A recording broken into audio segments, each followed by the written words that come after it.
তোরা ভাইয়েরা কে কেমন আছেন? ভালোই আছেন মনে হচ্ছে। ভালো থাকবেন, সুস্থ অসুস্থ সবারই থাকে। যাই হোক, এই জায়গাটা আমার অনেক ফেভারিট। এই সামনে আমি গিয়েছিলাম তো আপনার শ্রীগৌরী হাসপাতালে, মানে হসপিটালে গিয়েছিলাম, ঠিক আছে। এই হাই স্কুল বলে এই জায়গাটা পরিচিত, শ্রীগৌরীর আপনার আশপাশে। আর এই জায়গাটা আমার অনেক পছন্দ, হাসাদপুর, করিমগঞ্জ, এইগুলো বোর্ডগুলো। এদিকে যেতে হলে সামনে হসপিটাল, যেমন আমি আপনাকে হাসপাতাল বলেইছিলাম। আর এখন কী হয়েছে, এখন এইদিকে যাচ্ছি, এটা হচ্ছে মেন হাইওয়ে রোড। আমার ক্যামেরার সম্মুখে যে রাস্তাটা গিয়েছে হাইওয়ে রোডে, ওদিকে আপনি ওদিকে চলে গেলে শিলচর, ওদিকে চলে যাবে শিলচর বা মেঘালয় টেঘালয় যেতে পারবেন। ওদিকে গেলে করিমগঞ্জ, ঠিক আছে। আর এই জায়গাটা কেন না, আমার এই জায়গাটা অনেক ভালো লাগে, বুঝলেন, অনেক ভালো লাগে। আমি দু একবার আরও বানিয়েছিলাম।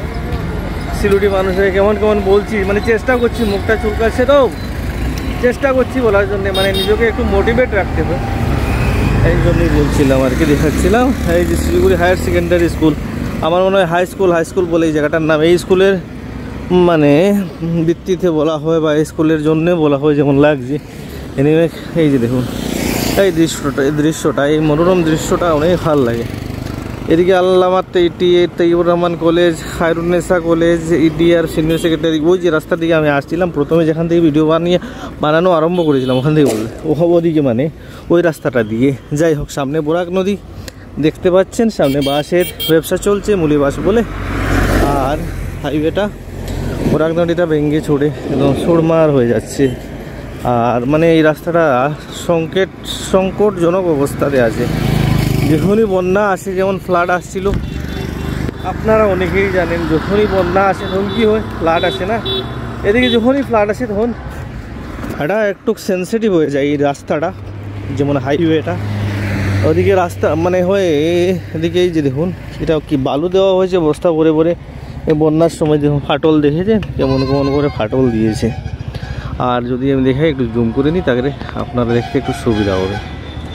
জুম করে দিলে কি হবে, আপনারা দেখতে খুব ভালো লাগবে আর কি, বুঝলেন, আনন্দ ভোগ করতে পারবেন।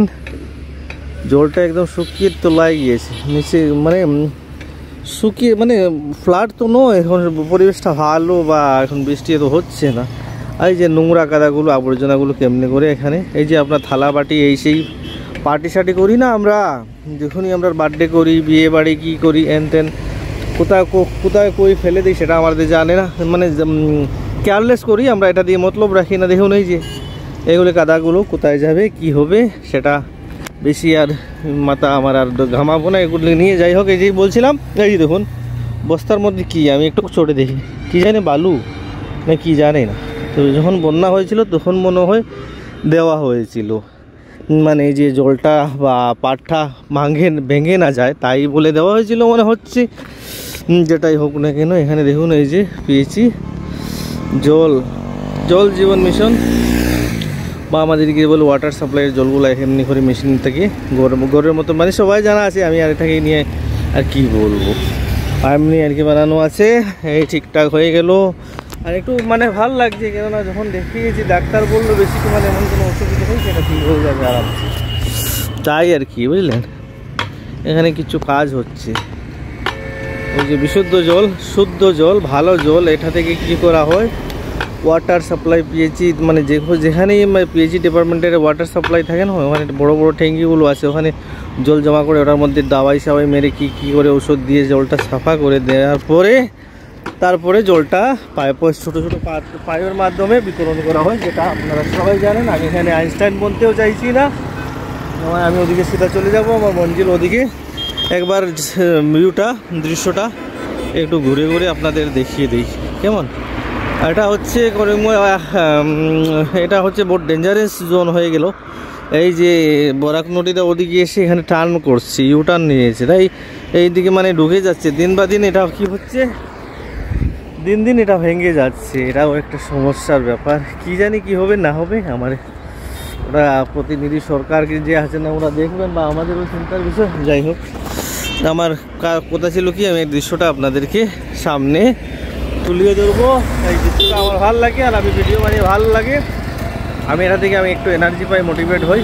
ষোলো মতলব নেই, কেউ করুক না করুক, কেউ দেখুক না দেখুক, নিজে না জানি কেমন লাগে। আপনারা দেখছেন 2-4টা ফলোয়ার নেই আমার, আর আমার জানি কি হয়েছে। যাই হোক, আমার ভালো লাগে এমনি পাগলামি করে, বুঝলে। আর এখানেই সমাপ্ত।